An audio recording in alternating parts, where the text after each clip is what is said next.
Começaremos agora aqui nossas sessões do mês de agosto. Teremos algumas sessões orais, alguns advogados vão estar presentes com a gente. Temos vários processos retirados de pauta também, vou falando no decorrer da sessão. Hoje, dia 11 de agosto de 2020. Estamos começando às 9h14. Temos presente a doutora Andrada, doutora Tatiana, doutor Luiz Eduardo, doutor Valcir, doutora Érica e doutora Vanessa. Então vamos ao item 1 da pauta.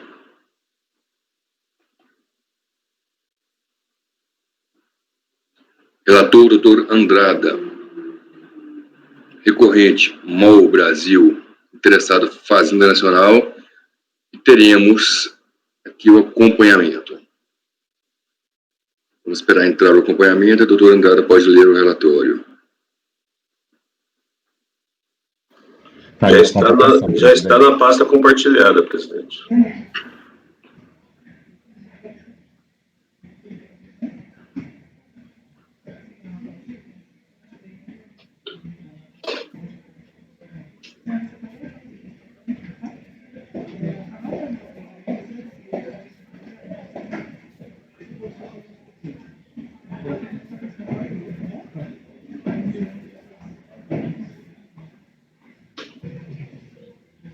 Item 1, doutor Flávio, seu processo será julgado. Item número 1, nós estamos aguardando.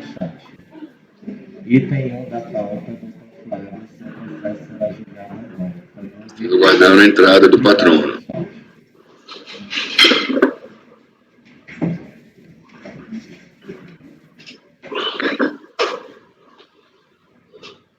Presidente, o patrono já foi convocado. Tá bom.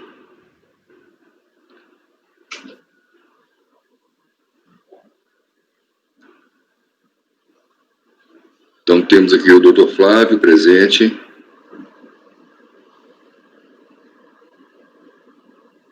Ele está sem microfone, sem câmera por enquanto. Nem sei se ele vai entrar totalmente, porque eles vai só acompanhar. Doutor Flávio?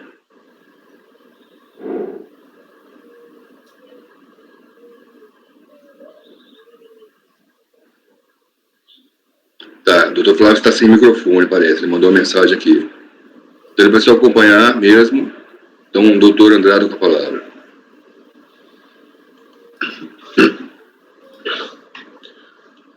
É um processo, bom dia, gente, é um processo que está em nome de MOL, mas a gente vai ver mais adiante que o recurso especial é da TCE. O processo está somente em nome de MOL Brasil Limitada.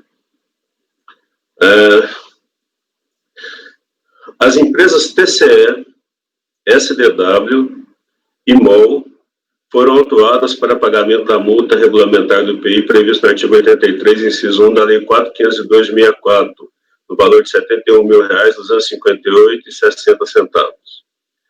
As infrações decorrem de operações internacionais de comércio exterior realizadas em 98.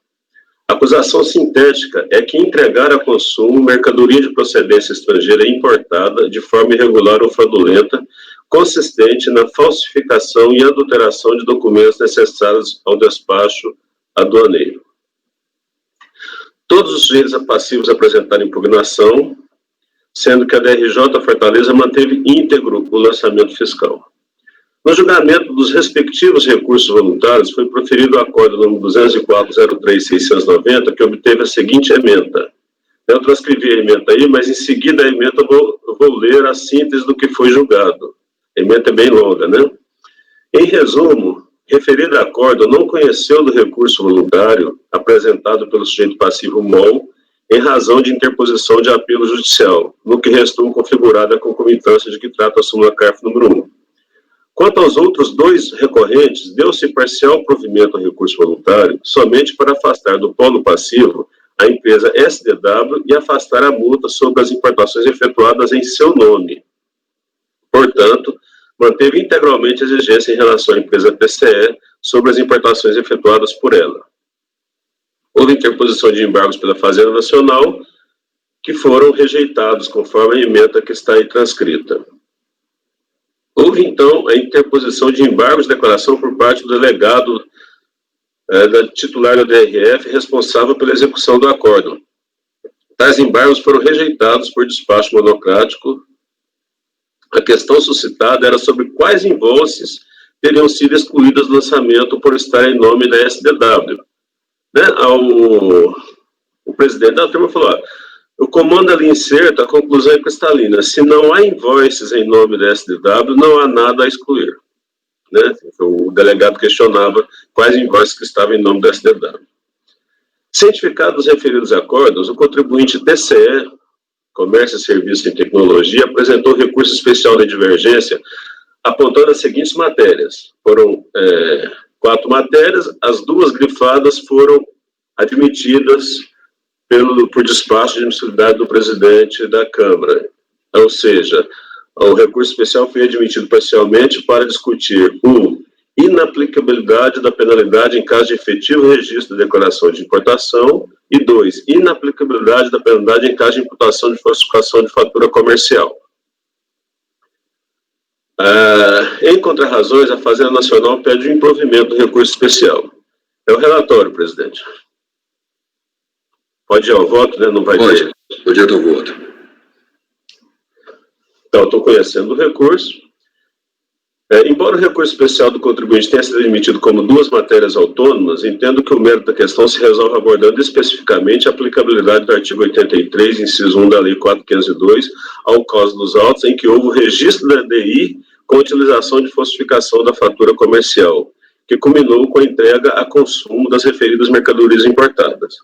As matérias são interdependentes, prova disso é que foram indicados pelo recorrente os mesmos acordos paradigmas para ambas. Importante frisar que nessa altura dos acontecimentos, na atual fase processual, já foram superadas as questões comprobatórias e tem-se como incontroverso que a importação das mercadorias foi efetuada com utilização de faturas comerciais falsificadas. Essa questão não foi devolvida para julgamento nessa instância especial. O contribuinte, em sua defesa, invoca a tese de que a penalidade prevista no artigo 83 da 4.502 somente seria aplicável para a entrada de mercadoria clandestina, irregular ou fraudulenta ocorrida fora dos controles aduaneiros. Se houve registro da DI, alega que a entrada não fora clandestina, sendo assim não aplicável a penalidade. Esta também é a tese dos acordos paradigmas. Sustenta ainda que o registro da DI comprovaria a entrada regular das mercadorias no país. Defende ainda que nas hipóteses de importação de mercadorias com utilização de falsificação documental, a única pena aplicável seria decorrente de dano erário, previsto no inciso 4, parágrafo 3º do artigo 23 do Decreto-Lei 1455/76, combinado com o inciso 6 do artigo 105 do Decreto-Lei 3766.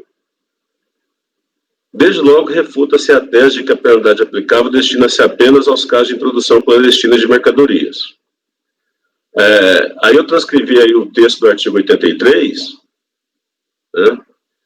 E os elementos constantes do processo permitiram a conclusão de que a importação deu-se de forma irregular com a utilização de meios fraudulentos.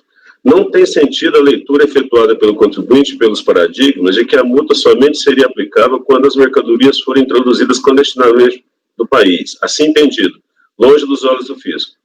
Evidente que o inciso estipula a aplicação da multa para mais de uma situação, e indubitavelmente aplica-se nas situações em que as mercadorias foram importadas irregularmente. É irrelevante se a importação irregular tenha se dado com o registro ou não da DI, se houve ou não a realização do despacho aduaneiro e por meio do qual o canal de verificação provado a importação irregular aplicava a multa. Argumento semelhante foi utilizado pelo ilustre conselheiro Charles, no Acordo 9303004324, de 4 de outubro de 2016, do qual reproduz os seguintes assentos do seu voto. Eu não vou ler a transcrição do Dr. Charles, porque ele, por outras palavras, ele fala a mesma coisa que eu falei no parágrafo anterior, que o artigo 83 invoca mais de uma situação para aplicação da penalidade, né? Introduzido clandestinamente no país ou, né, outra situação, importado irregular ou fraudulentamente.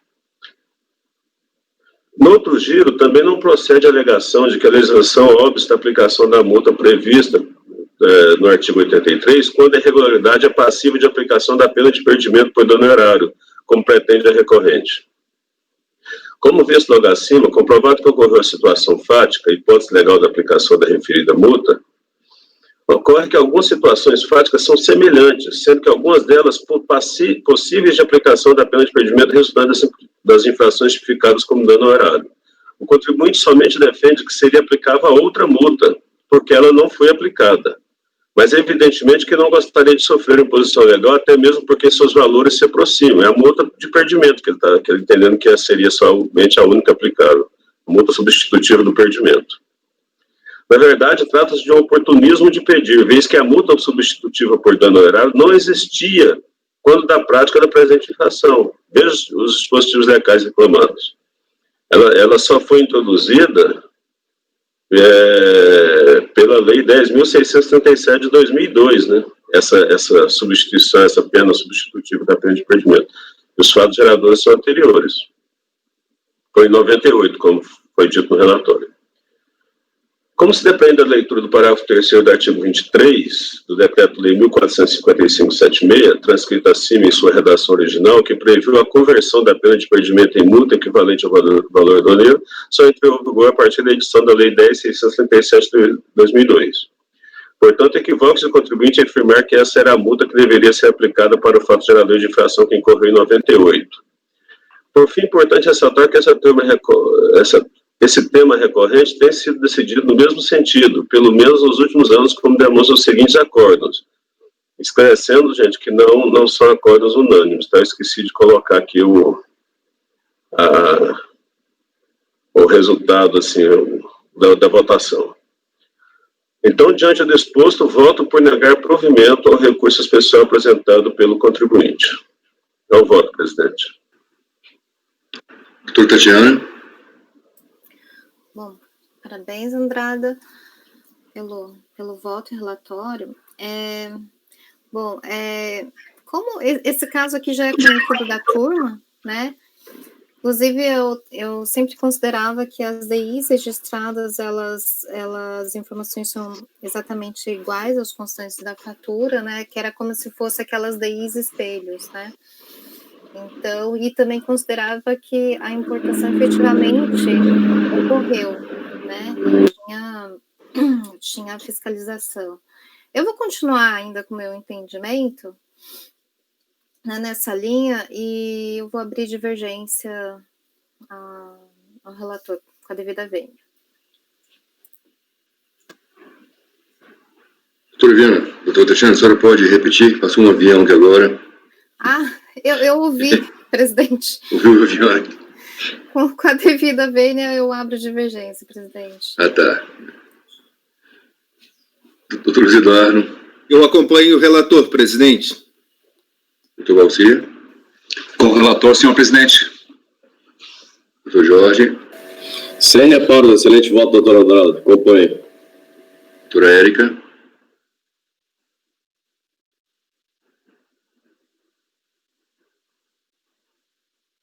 Doutora Érica. Está desligado, Érica. Microfone. Desculpa. Eu vou acompanhar a divergência. Divergência. Doutora Vanessa.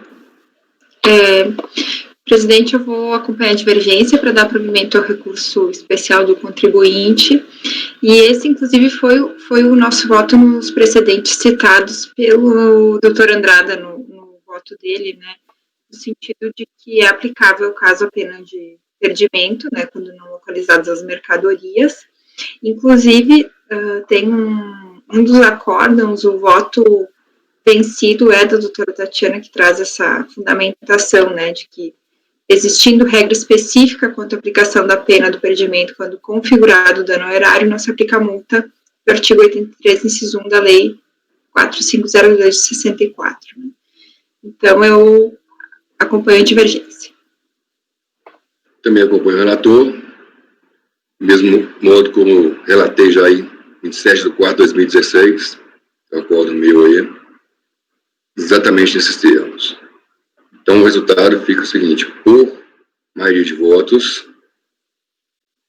negou-se o provimento ao recurso especial interposto pelo contribuinte, vencidas as conselheiras Tatiana, Érica e Vanessa. Obrigado, doutor.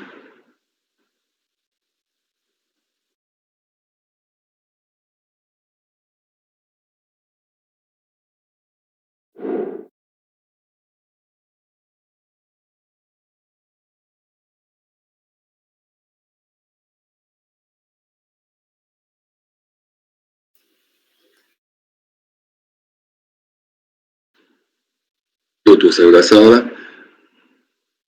Flávio, agora item 2 da pauta. Recorrente IDB do Brasil Trading. Interessado Fazenda Nacional. Teremos também sustentação oral. Fabimar, por favor, chame o patrono para adentrar a sala. Ok, presidente, farei a convocação.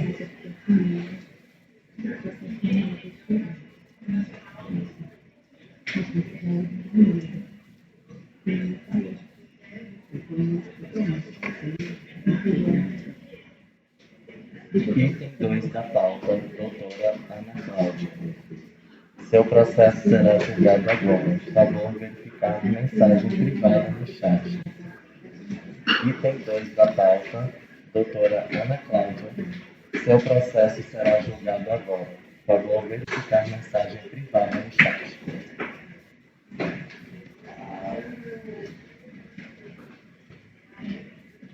Doutora Ana Cláudia, presidente. Só falta, doutora Ana Cláudia, abrir o microfone e a câmera.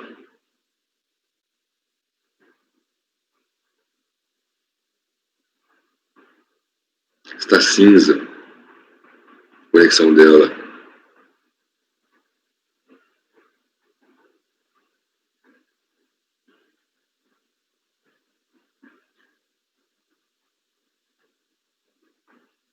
Fabimar, avisa a doutora Ana Cláudia que a conexão dela está perdida.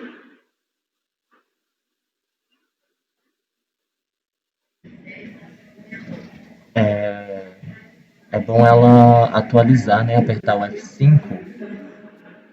Doutora Ana Cláudia, a senhora poderia apertar a tecla F5?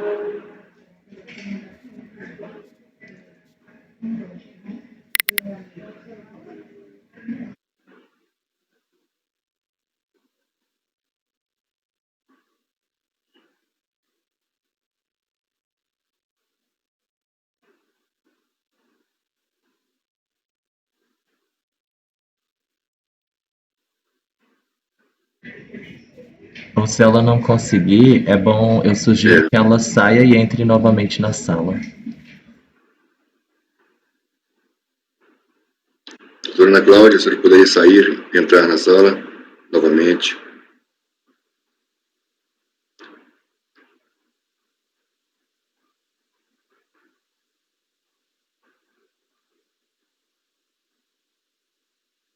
Se não conseguir, eu vou chamar o próximo.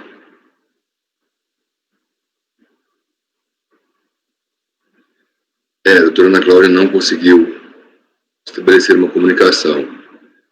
Então, vou tirar ela da sala.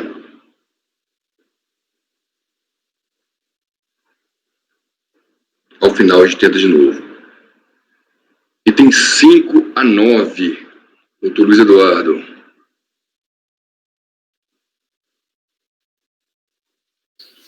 Perfeitamente, presidente. Item 3 e item 4 foram ambos retirados de pauta?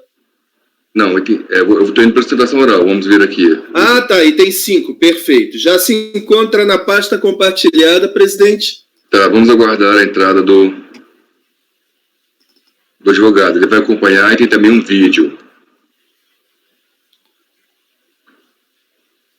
O item 3, vou aproveitar o item 3, recorrente Fazenda interessado Libra, foi retirado de pauta por solicitação do patrono.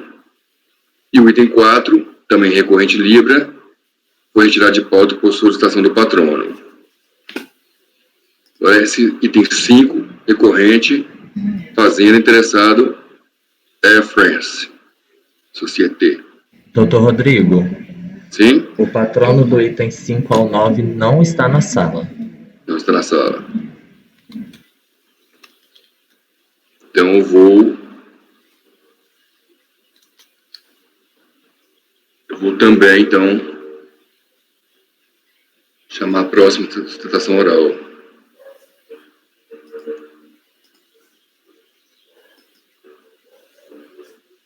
Item 18, a próxima.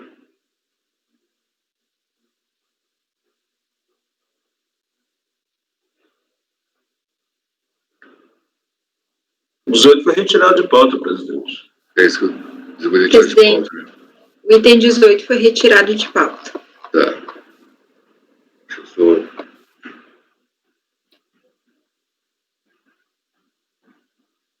Tinha pedido sustentação oral, mas a Fazenda pediu para retirar. Então, recorrente HP, interessado Fazenda, retirado de pauta por solicitação da PGFN.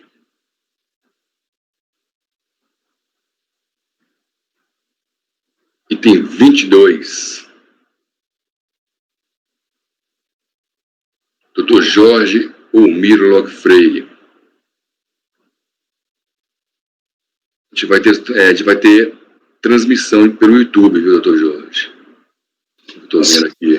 Foi retirado de pauta. Esse foi retirado de pauta. Foi retirado de Também? pauta. Não sobrou um processo meu, presidente. Todos foram retirados de pauta, infelizmente. Ah, tá.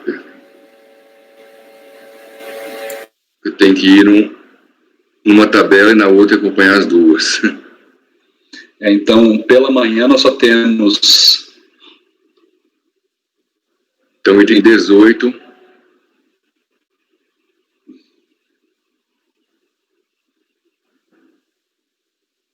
Foi retirado de pauta e esse é o item. Qual que é esse, doutor Jorge? Esse é o... É o 5 e o... É o 5, 6, o 7... Não, peraí, deixa eu... Não, O doutor Jorge é o 22. Dia 22, Item 22 da pauta. Então, doutor Jorge Olmiro Locke Freire foi retirado de pauta. Eu não, né? O processo, presidente. Próximo é o item 29 de minha relatoria. Presidente, ainda com relação ao item 22, retirado de pauta por solicitação de quem? Só para deixar registrado. Deixa eu voltar aqui a outra. Tirar de pauta pedido da PGFN. Obrigado. Doutor Rodrigo, Sim? a advogada do item 2 disse que conseguiu conexão. Tem 2, né? O próximo seria...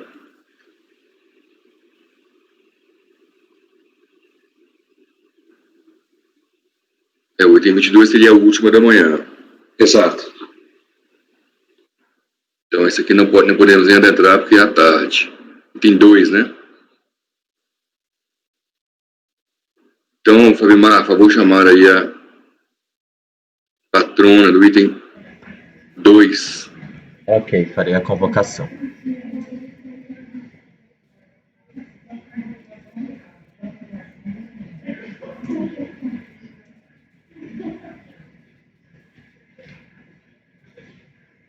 Item 2 da pauta, doutora Ana Cláudia. Seu processo será julgado agora. Por favor, verificar a mensagem privada no chat. Item 2 da pauta, doutora Ana Cláudia. Seu processo será julgado agora. Por favor, verificar a mensagem privada no chat. Doutora Ana Cláudia.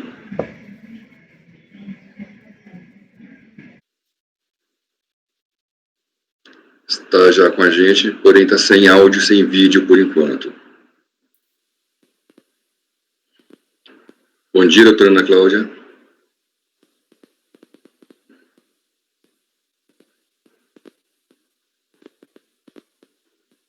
Doutora Cláudia, não estamos conseguindo ouvi-la.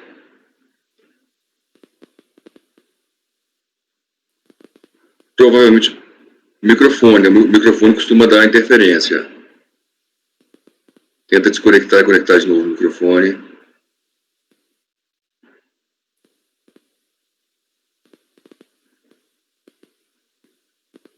Não estamos ouvindo ainda. Pode ser o fone de ouvido também. O fone de ouvido costuma também interferir. Os senhores me ouvem? Sim, agora perfeitamente. É porque esse sistema é incompatível com alguns fones de ouvido. Fica incompatível, parece, a gente não consegue ouvir.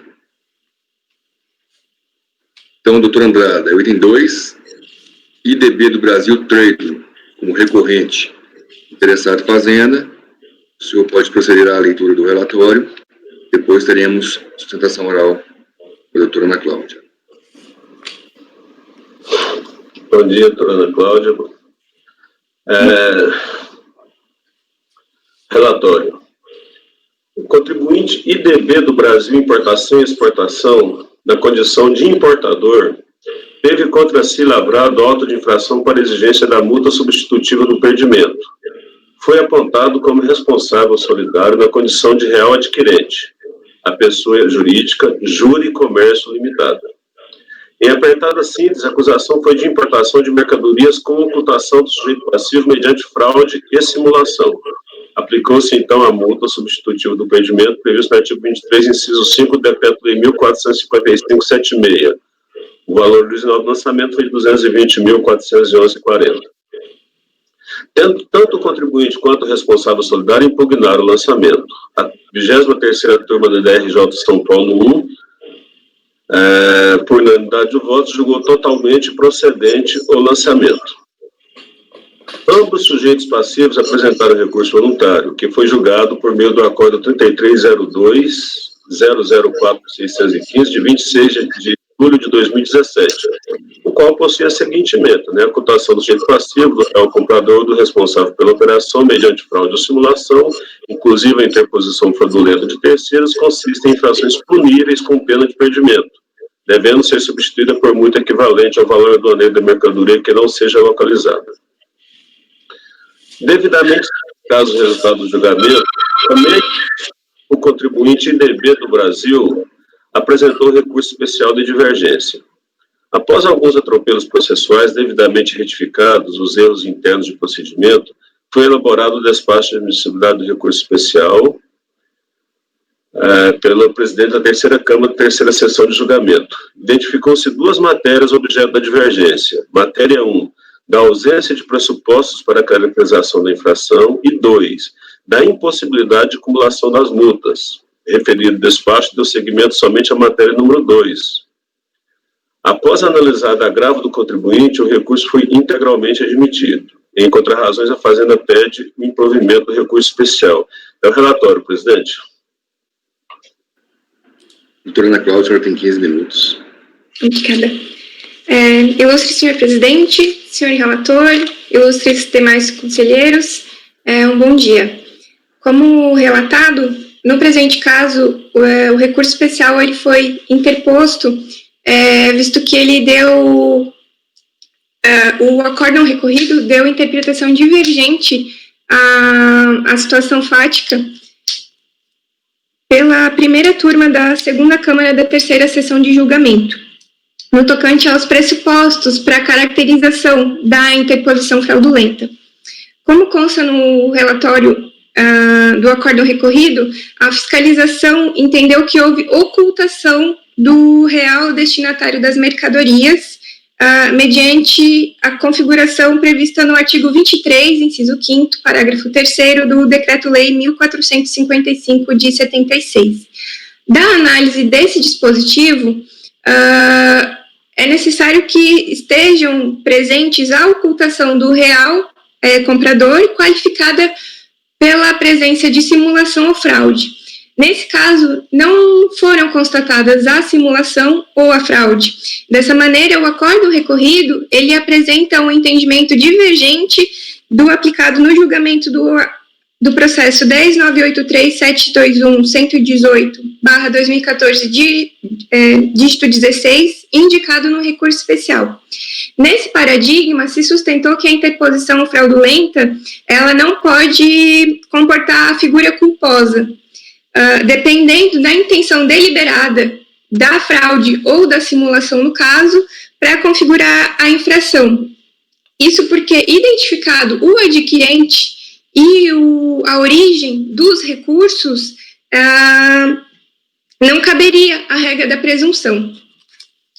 Nos autos, quanto aos fatos e às provas, já no relatório fiscal, fica identificado tanto o real comprador quanto a origem dos recursos, o que, como eu disse anteriormente, já descaracteriza os pressupostos da interposição fraudulenta.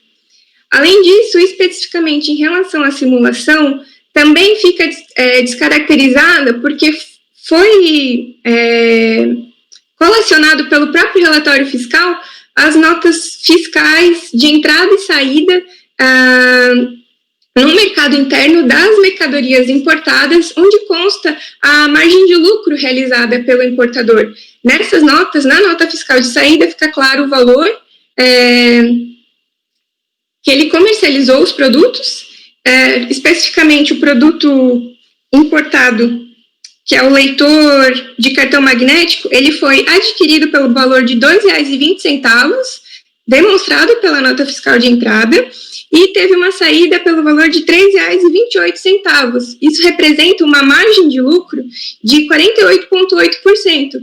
Então, a venda no mercado interno, ela foi legítima. Não houve conluio entre as partes para simular essa operação. Esse negócio jurídico, por si só, considerando esses valores, demonstra que não houve também a fraude, porque não houve a diminuição da base de cálculo, não houve alteração das alíquotas e, por consequência, não houve diminuição do valor pago, o que também é a característica para dar ensejo ao dano erário. Também requisito para caracterizar a infração, a interposição fraudulenta. Então, diante de todos esses indícios, a primeira turma da segunda Câmara da terceira sessão descaracterizou e cancelou a multa aplicada na interposição fraudulenta, o que diverge do presente caso, onde foi mantida a multa. Então, diante desses elementos, descaracterizadas a infração, a simulação e a fraude, a empresa recorrente requer a reforma do acórdão recorrido para obter o cancelamento da multa aplicada, visto que não caracterizados os requisitos previstos no artigo 23, inciso 5º, parágrafo 3º do Decreto-Lei 1455 de 76. Eram essas as minhas considerações, eu agradeço a atenção dos senhores. Obrigado, doutora. A palavra, relator.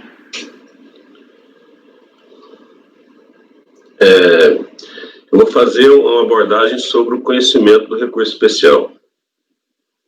O despacho de admissibilidade do recurso especial havia dado seguimento somente em relação à matéria possibilidade de acumulação das penas. Não havia dado seguimento à matéria ausência de pressuposto para a caracterização da infração, por ter entendido que o acordo recorrido debruçou-se sobre elementos de prova diferentes do acordo paradigma. Muito embora tenha registrado que tanto num como no outro processo tratava-se do mesmo importador ou sujeito passivo, no caso a IDB do Brasil. Na oportunidade foi considerada a seguinte frase no despacho de admissibilidade do presidente da terceira Câmara. Lá no final, na segunda frase, apesar de a recorrente apresentar acordo paradigma julgando caso semelhante ao recorrido, em processo cujo interessado é a própria recorrente, no qual o desfecho ocorreu de modo diferente, verifica-se tratar de livre convencimento dos julgadores, trazidos nos autos, e não divergência de interpretação.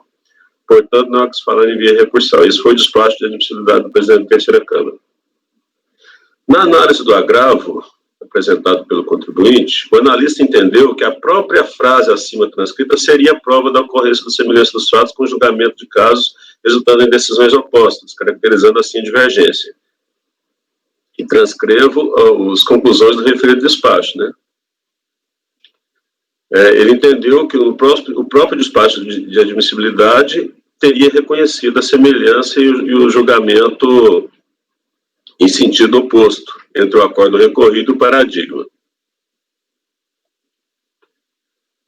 Constata-se que no despacho de agravo não houve análise dos pressupostos recursais, no sentido de reavaliar as conclusões contidas no anterior despacho de admissibilidade. Partiu-se da premissa de que aquelas informações estariam corretas, e, portanto, haveria que se conhecer do recurso especial. Quais premissas? De que haveria semelhanças fáticas em tudo e que os resultados do julgamento forem em sentidos opostos. Conclui-se que, em sede de agravo, não caberia questionar as conclusões contidas no despacho de admissibilidade sob pena de licenciamento de direito de defesa. Correto ou não esse entendimento, certo é que essa turma, essa Câmara Superior, pode revisitar as questões colocadas relativas ao conhecimento do recurso. Transcrevi o artigo 67 do RICAR, né, que fala do recurso especial, das condições do recurso especial, e concluo, é de conhecimento comum que a divergência de interpretação pressupõe que os fatos sejam semelhantes, não se configurando a divergência em matéria de elementos de prova.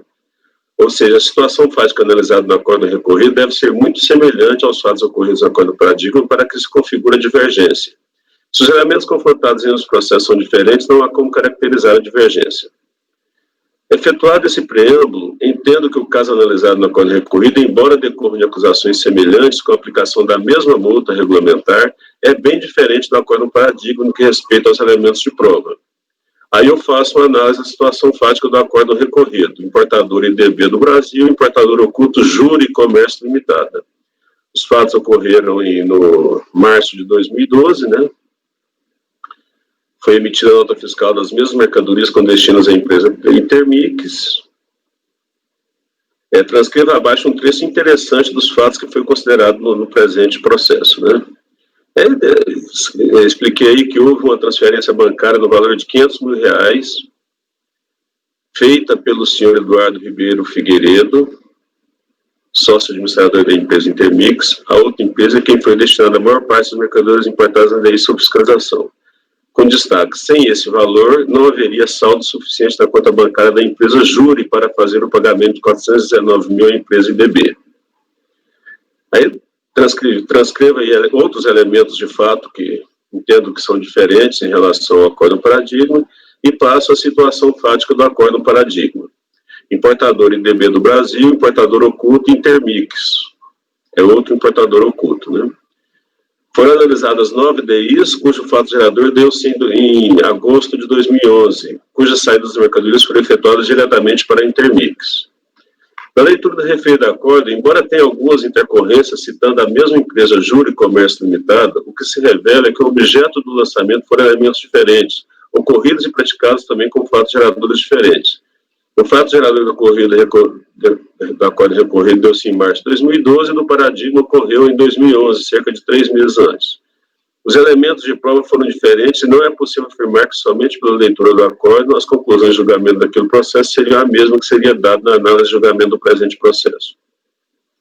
Importante destacar que essas mesmas matérias já foram trazidas em recurso especial do mesmo contribuinte.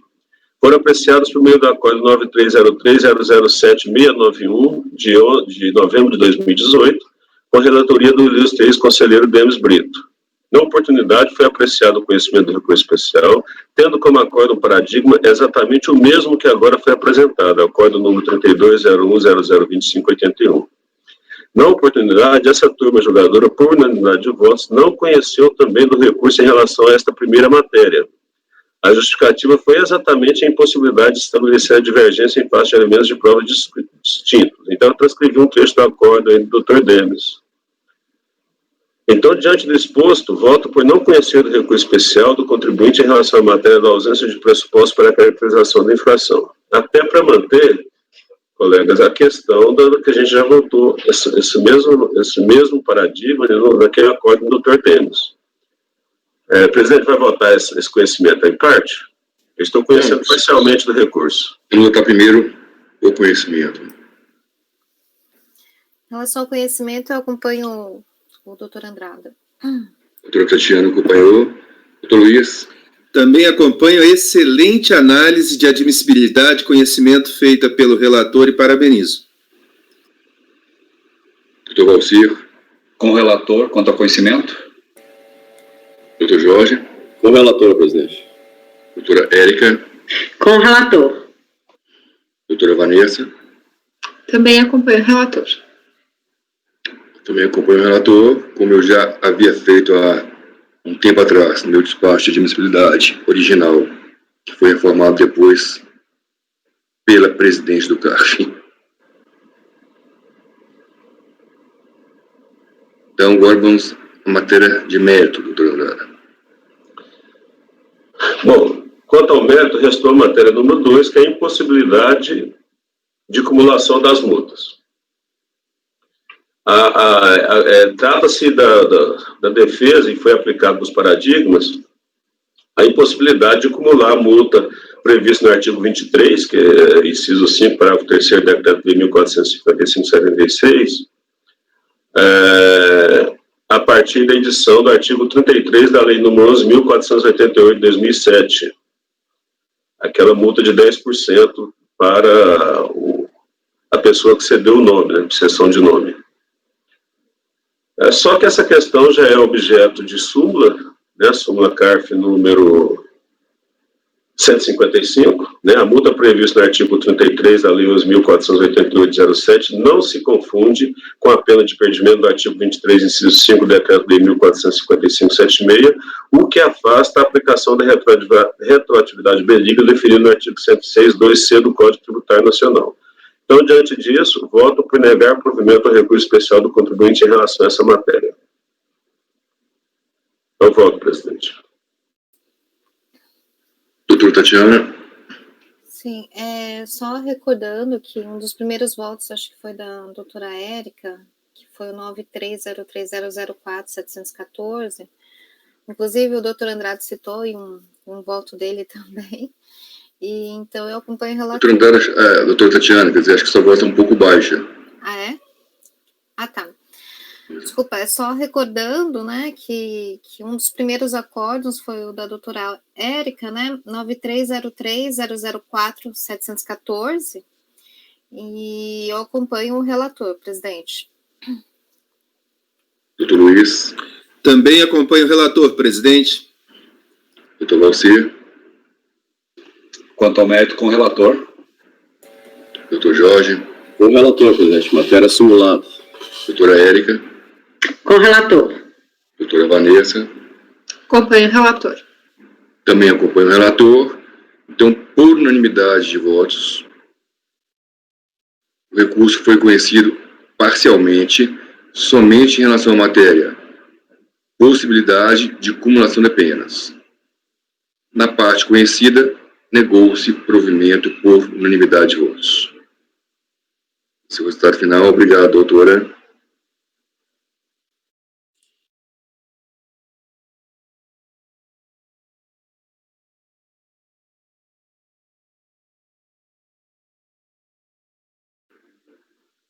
Continuando na pauta, o item 3, já passamos por ele. Recorrente Fazenda, interessado livre a serviço de navegação, retirar de pauta por solicitação do patrono. 4, também mesmo recorrente, Libra, serviço de navegação, interessado Fazenda, também foi retirado de pauta por solicitação do patrono.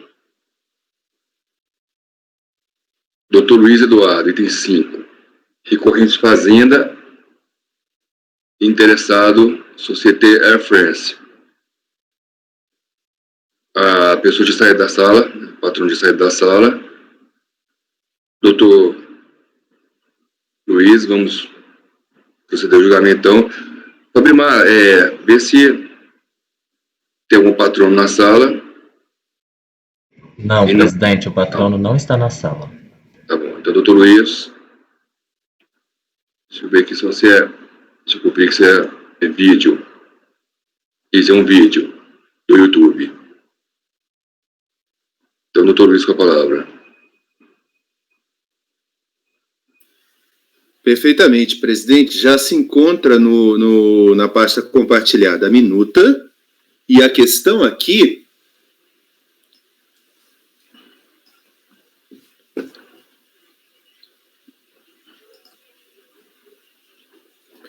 é de controle aduaneiro.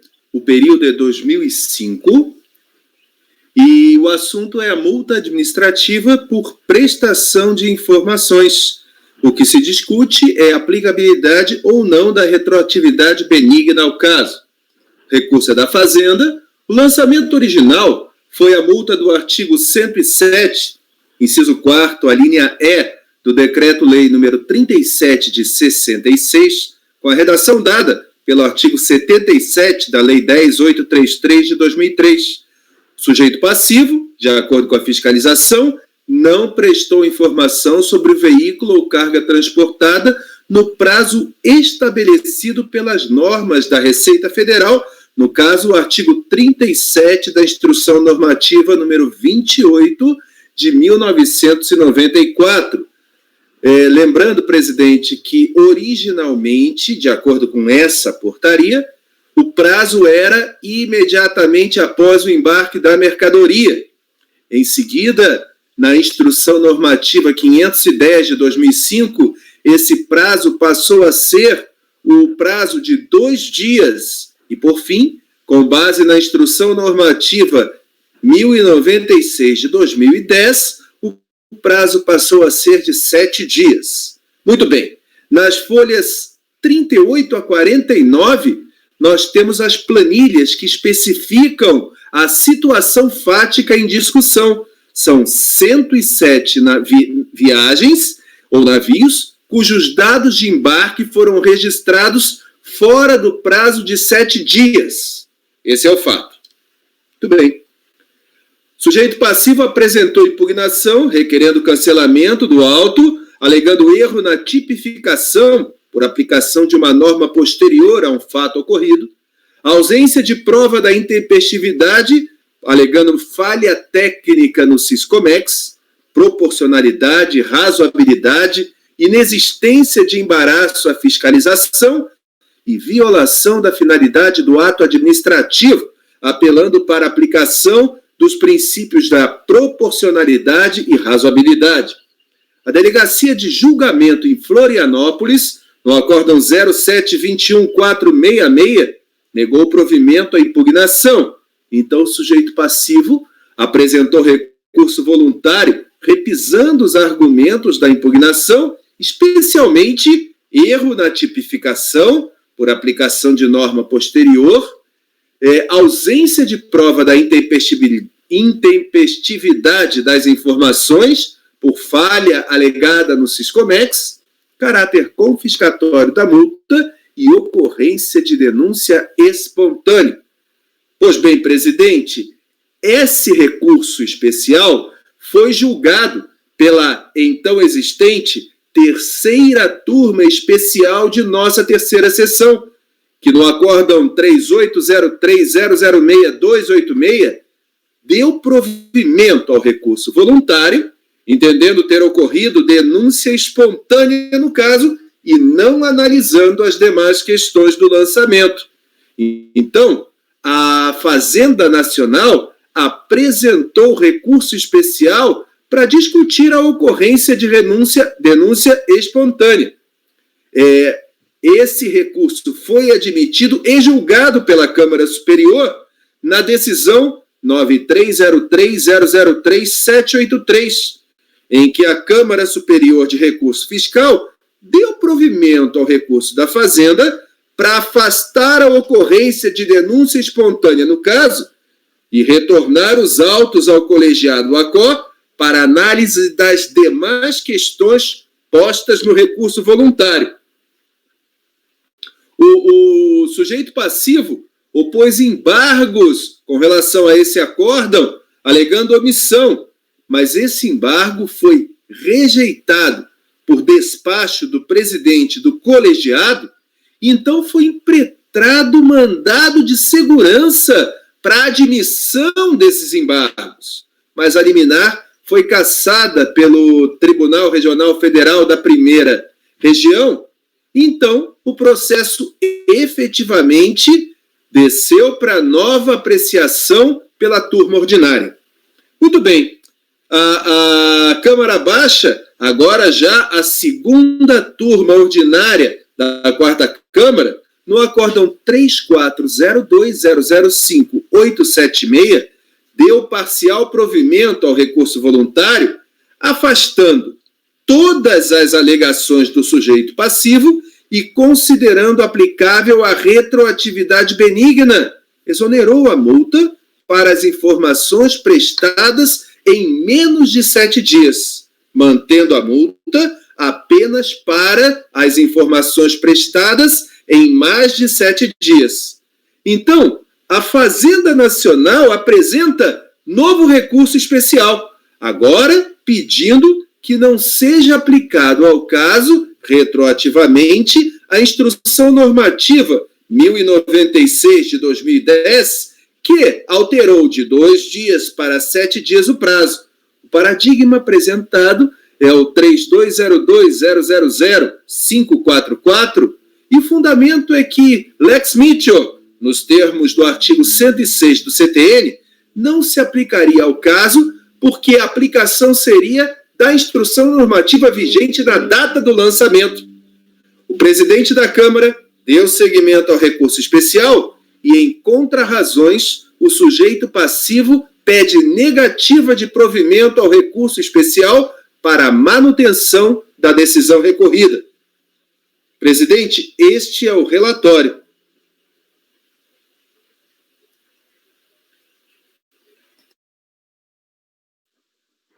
Perfeito, a gente tem uma sustentação oral em vídeo. Vou colocar agora.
É como vocês viram aqui, deu vídeo privado. A pessoa esqueceu de...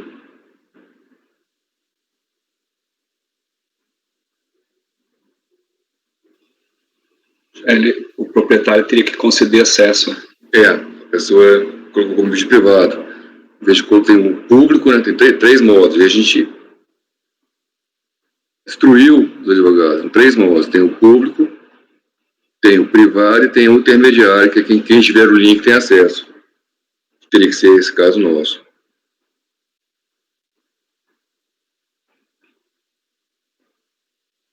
Então, a gente vai ter que retirar de pauta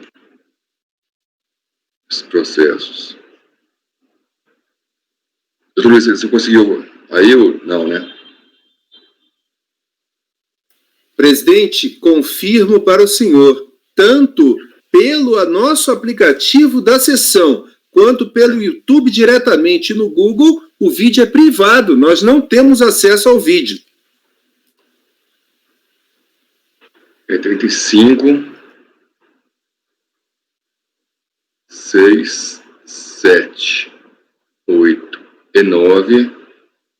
Foi retirado de pauta por problemas técnicos na sustentação oral, no vídeo da sustentação oral. Item 10, recorrente Fazenda interessado Komatsu, foi retirado de pauta por solicitação do patrono. Item 11, doutora Vanessa, relatora, recorrente Fazenda Nacional, interessado Bruna Linhas Aéreas Uruguaias. Com a palavra, a relatora.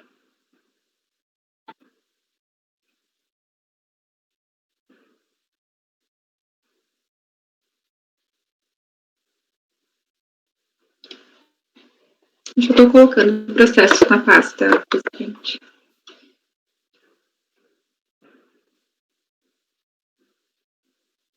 Enquanto o processo é colocado na pauta, eu peço que o senhor especifique, por favor, no item 10, quem pediu a retirada de pauta para anotação? Item 10, retirada de pauta por solicitação do patrono contribuinte. Patrono, obrigado.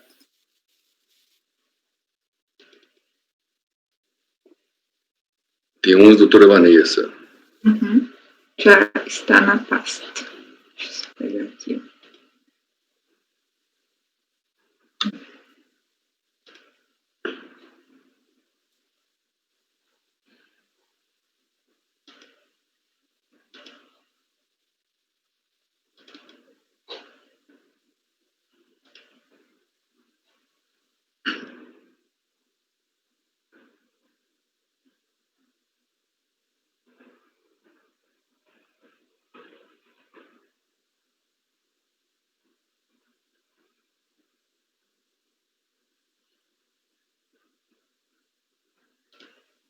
Só um pouquinho que trancou aqui, presidente. Vocês conseguiram abrir o arquivo?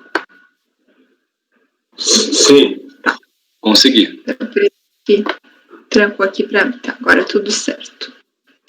Então, trata-se de recurso especial de divergência, interposto pela Fazenda, buscando a reforma do acórdão 30.02.000.103, que foi proferido pela segunda turma extraordinária em 11 de abril de 2018, no sentido de dar provimento ao recurso voluntário, né, para aqui eu transcrevo a ementa para aplicar a retroatividade benigna e reconhecer que se aplicaria o prazo de 7 dias para a prestação de informações. Né.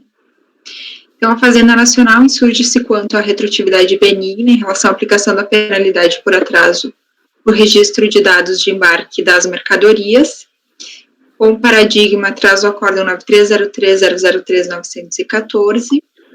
Aqui eu trouxe os fundamentos, né, que apresentou a Fazenda Nacional. Foi dado seguimento ao recurso especial da Fazenda, pois atendidos todos os requisitos e não sobreveio a apresentação de contrarrazões pelo contribuinte. Esse é o relatório, presidente. Pode direto ao voto. Ok.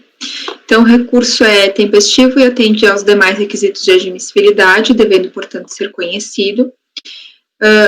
Quanto ao mérito, gravita o mérito do recurso especial em torno da possibilidade de aplicação da retroatividade benigna, prevista no artigo 106, inciso 2 do CTN, em relação à penalidade por atraso no registro de dados de embarque das mercadorias, cuja obrigação está prevista no artigo 37 da EN 28 de 94. O processo tem origem em auto de infração, lavrado para exigência da penalidade do artigo 107, inciso 4º, a linha E do Decreto-Lei 37 de 66, com a redação dada pelo artigo 77 da Lei 10.833, de 2003, que consiste em multa por atraso dos dados de embarque nos despachos de exportação, a transportes internacionais realizados em fevereiro de 2006 por via aérea, cuja obrigatoriedade está prevista no artigo 37 da IN da Secretaria da Receita Federal, número 28 de 94, né, que foi alterado pela IN 510 de 2005.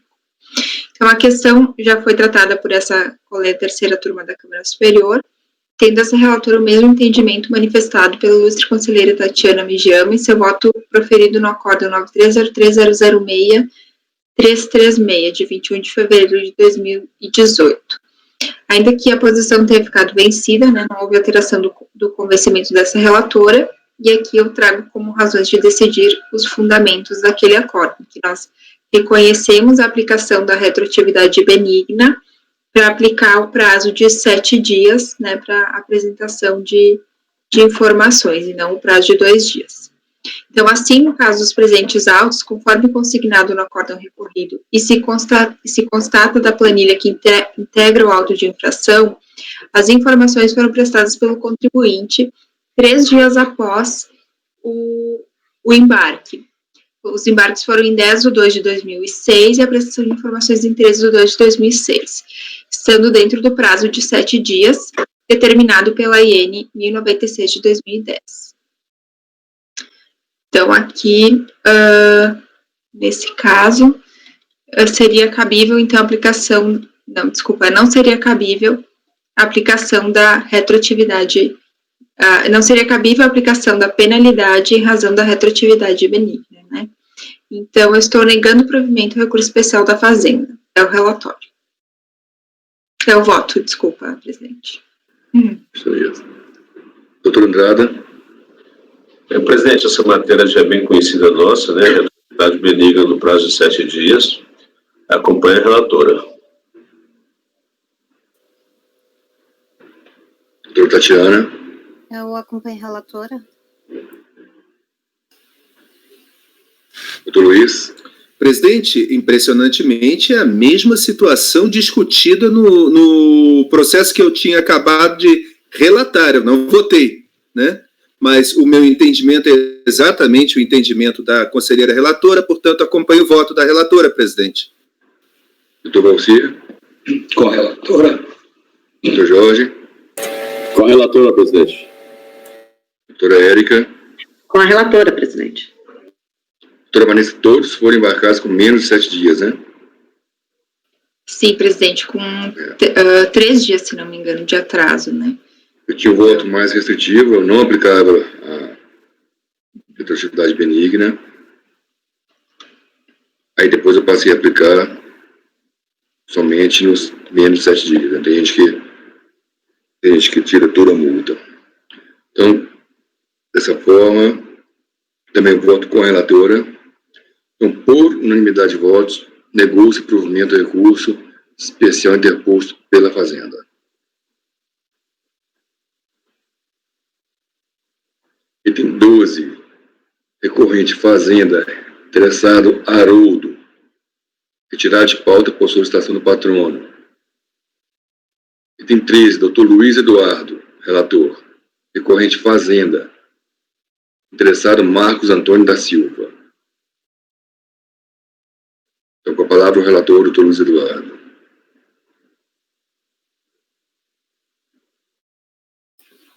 Perfeitamente, presidente. Já se encontra a minuta na pasta compartilhada. E o caso aqui é um caso de multa por importação de mercadoria considerada atentatória à moral e aos bons costumes. Temos aqui uma questão de processo administrativo fiscal, mas é a multa por importação. O período é 22 de fevereiro do ano de 2006. O recurso é da Fazenda Nacional. Pois bem, o lançamento foi uma multa pela importação de mercadoria considerada atentatória à moral e aos bons costumes, saúde ou ordem pública.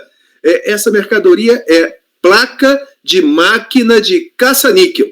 A multa foi aplicada no valor de R$1.000, com base no artigo 107, inciso 6º, a linha B, do Decreto-Lei 37 de 66, com a redação dada pelo artigo 77 da Lei 10.833 do ano de 2003.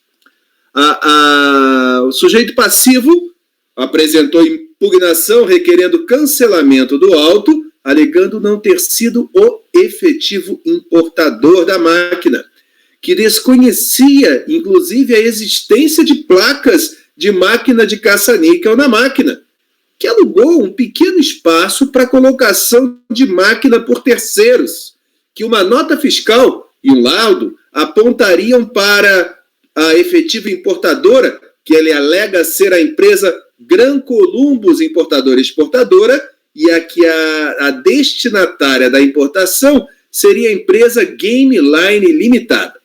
A multa, segundo ele, de R$1.000, somente seria devida a partir de 2003 e alega que a importação foi ocorrida em momento anterior. Ele apresenta uma nota fiscal que aponta para uma importação no ano de 99 e alega que a fiscalização não trouxe provas de importação em momento posterior. A Delegacia de Julgamento em Fortaleza, no acórdão 08-2341, negou o provimento à impugnação, afirmando que a multa tem sim base legal que aquela nota fiscal e aquele laudo não apresentam qualquer liame, não tem relação com os efetivos itens objeto de apreensão, nem indicam a importação, a data da importação dessa mercadoria apreendida, que o impugnante foi flagrado em 2006 na posse e usufruto da máquina caça-níquel de origem estrangeira, não comprovou que não concorreu para a importação dela e, portanto, é parte legítima para figurar no polo passivo. Foi apresentado, então, recurso voluntário em que foram repisadas as alegações da impugnação, alegando vício material no lançamento também. A decisão recorrida da turma extraordinária, acórdão 3002-000-115, integrado pelo acórdão de embargos 3002-000-546, deu provimento ao recurso voluntário para anular o lançamento por vício material. A Fazenda Nacional apresentou recurso especial para discussão do ônus da prova da importação e sua data. Apresentou como paradigma a decisão 3302-002-364, alegando que não merece acolhida a alegação de que as importações de mercadorias teriam ocorrido em data anterior à da Lei 10.833 de 2003, que definiu a multa lançada, porque ela é carente de prova, presumindo-se o fato gerador na data da apreensão da mercadoria. O presidente deu seguimento ao recurso especial e não foram apresentadas contrarrazões pelo sujeito passivo. É o relator. Pode prosseguir. Perfeitamente. Presidente, a questão aqui é simples, já foi discutida pela nossa turma. A divergência é clara. Se é provado o fato gerador da importação no ano anterior, é ônus da fiscalização, ou se podemos considerar ocorrido o fato gerador no momento em que ele foi apreendido por ter sido importado irregularmente. E eu, particularmente, conheço e entendo que presume-se o fato gerador na data da apreensão da mercadoria, salvo prova em contrário. No caso, não temos prova em contrário. A nota fiscal apresentada é de outras mercadorias, outras pessoas, e o laudo não tem qualquer relação com a máquina que foi encontrada. O sujeito passivo foi, sim, flagrado na posse e usufruto da máquina, portanto, entendo devida a multa. Em conclusão, voto por dar provimento ao recurso da Fazenda Nacional e restabelecer a multa. É como voto, presidente.